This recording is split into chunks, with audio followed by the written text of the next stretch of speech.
নমস্কার বন্ধুরা, কেমন আছেন সবাই? আশা করছি সবাই সুস্থ আছেন। আজকের নতুন রেসিপিতে আপনাদের সকলকেই স্বাগত জানাই। আজ আমি বানাচ্ছি কাঁঠাল বীজের সন্দেশ। কাঁঠাল বীজ আমরা সাধারণত ফেলে দিয়ে থাকি অথবা কিছু সময় তরকারি রান্না করে থাকি। আর আজ এই কাঁঠাল বীজ দিয়েই আমি বানাচ্ছি কাঁঠাল বীজের সন্দেশ। চলুন তাহলে দেখে নেওয়া যাক আজকের রেসিপিটি। সবার প্রথমে আমি এখানে 1 বাটি পরিমাণ কাঁঠালের বীজ নিয়ে নিয়েছি। কাঁঠালের বীজগুলি কিন্তু রোদ্দুরে দিয়ে অনেক দিন পর্যন্তই সংরক্ষণ করা যায়। এই বীজগুলো কিন্তু আমার রোদে দেওয়াই ছিল। দেখুন, কাঁঠালের বীজের যে আস্তরণটা সেটা কিন্তু অল্প একটু হাত দিয়ে উঠিয়ে দিলেই দেখুন খুব অনায়াসেই শক্ত আস্তরণটা উঠে আসছে। আর ভেতরের যে লাল আস্তরণটা আছে ওটা কিন্তু সেদ্ধ করার পর অনায়াসেই উঠে যাবে। কাঁঠালের বীজগুলো আমার ছাড়িয়ে নেওয়া হয়ে গেছে। এরপর এগুলিকে কুকারের মধ্যে দিয়ে 4টা সিটি দিয়ে দেব। দেখুন, আমার কিন্তু ভালো করে সেদ্ধ করা হয়ে গেছে। 4 থেকে 5 বার জল পাল্টে ধুয়ে খোলাটা দেখুন হাতের সাহায্যে এভাবে একটু উঠিয়ে নিলেই খুব অনায়াসে কিন্তু এটা উঠে আসবে। অল্প একটু আধটু খোলা রয়ে গেলে এমন কিছু সমস্যা নেই। দেখুন, আমি কিন্তু খুব ভালো করে কাঁঠালের বীজটা ছাড়িয়ে নিয়েছি। এভাবে করে সব কটা কাঁঠালের বীজ ছাড়িয়ে নিয়ে একটা মিক্সিং জারে দিয়ে মিহি পেস্ট বানিয়ে নেব। মিহি পেস্ট বানানোর সময় এতে কিন্তু অবশ্যই করে দুধ ব্যবহার করবেন, জল দিয়ে কিন্তু বাটবেন না। এরপর কড়াই বসিয়ে কড়াই খুব ভালো করে 1 চামচ মতো ঘি দিয়ে দিয়েছি। ঘিটা খুব ভালো করে গরম হয়ে গেলে কাঁঠালের বীজের যে পেস্ট বানিয়েছিলাম সেটা কিন্তু আমি এর মধ্যে দিয়ে দিচ্ছি। সবটা খুব ভালো করে দেয়া হয়ে গেলে লো টু মিডিয়াম আঁচে কিছুক্ষণ সময় ধরে কাঁঠালের বীজটাকে আমি ভেজে নেব। এটা কিন্তু কড়াইতে বসে যায় না, একটু নেড়েচেড়ে ভেজে নিলেই হবে।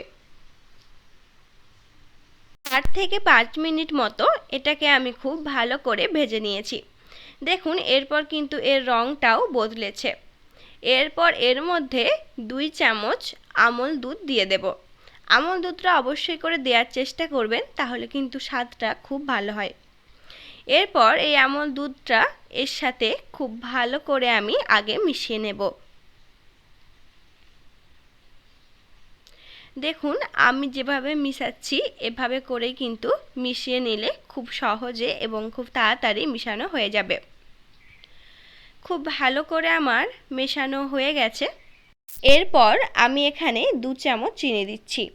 তারপর খুব ভালো করে চিনির সাথে কাঁঠালের বীজটাকে মিশিয়ে নিচ্ছি।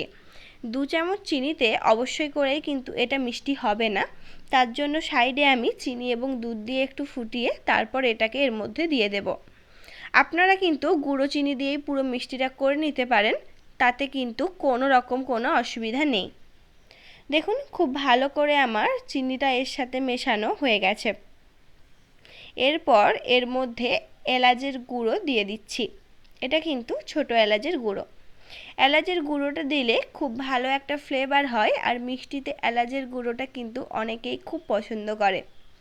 এলাচের গুঁড়োটা দিয়ে খুব ভালো করে আমি সব কিছুকে একসাথে মিশিয়ে নেব। এরপর এই মিশ্রণটিকে সাইডে সরিয়ে রেখে যেই বাটি মেপে আমি কাঁঠালের বীজ দিয়েছিলাম সেই বাটির কিন্তু একটু খালি খালি করে আমি এর মধ্যে চিনিটা দিয়ে দিয়েছি। তারপর এর মধ্যে দুধ দিয়ে আমি খুব ভালো করে এটাকে মিশিয়ে নিচ্ছি। খুব ভালো করে এটা গলে গেলে এরপর কাঁঠালের বীজের সাথে খুব ভালো করে কিন্তু মিশিয়ে নেব। প্রথম অবস্থায় একটু জলজলে ভাব আসবে, কিন্তু তারপরে এটা কিন্তু কিছুক্ষণ নাড়তে নাড়তে শক্ত হয়ে যাবে আর একটা আঠালো ভাব এর মধ্যে চলে আসবে। দেখুন, আমি কিন্তু আঁচটাকে লো টু মিডিয়ামে রেখে খুব ভালো করে সব কিছুর সাথে মিশিয়ে নিচ্ছি।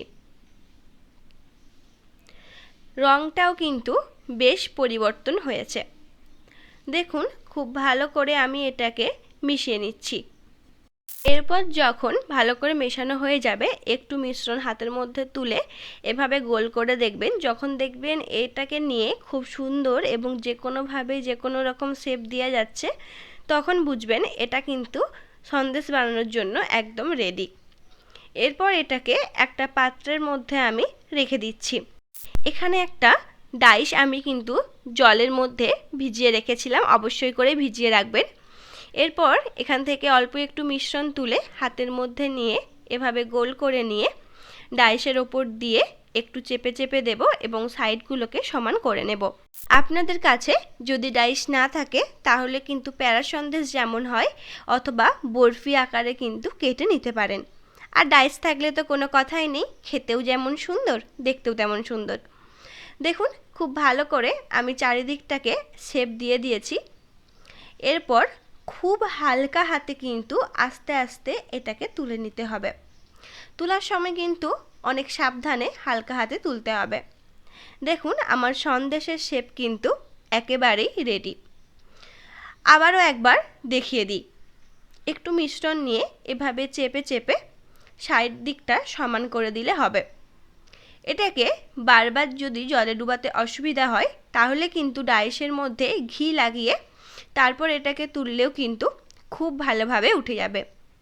চারিদিক থেকে প্রেস করে খুব সমানভাবে একটা শেপ দিয়ে দিচ্ছি।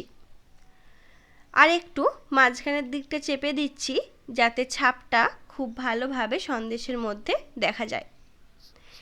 এরপর খুব হালকা হাতে কিন্তু সন্দেশটাকে তুলে নিতে হবে। দেখুন কত সুন্দর শেপ হয়েছে সন্দেশের। এভাবে করেই কিন্তু আমি সবকটা সন্দেশকে সাজিয়ে নিয়েছি। তৈরি হয়ে গেছে আজকের কাঁঠাল বীজের সন্দেশ। আজকের এই সন্দেশের রেসিপি আপনাদের কাছে কেমন লেগেছে সেটা কিন্তু আপনারা বাড়িতে একবার ট্রাই করে তারপরেই জানাবেন।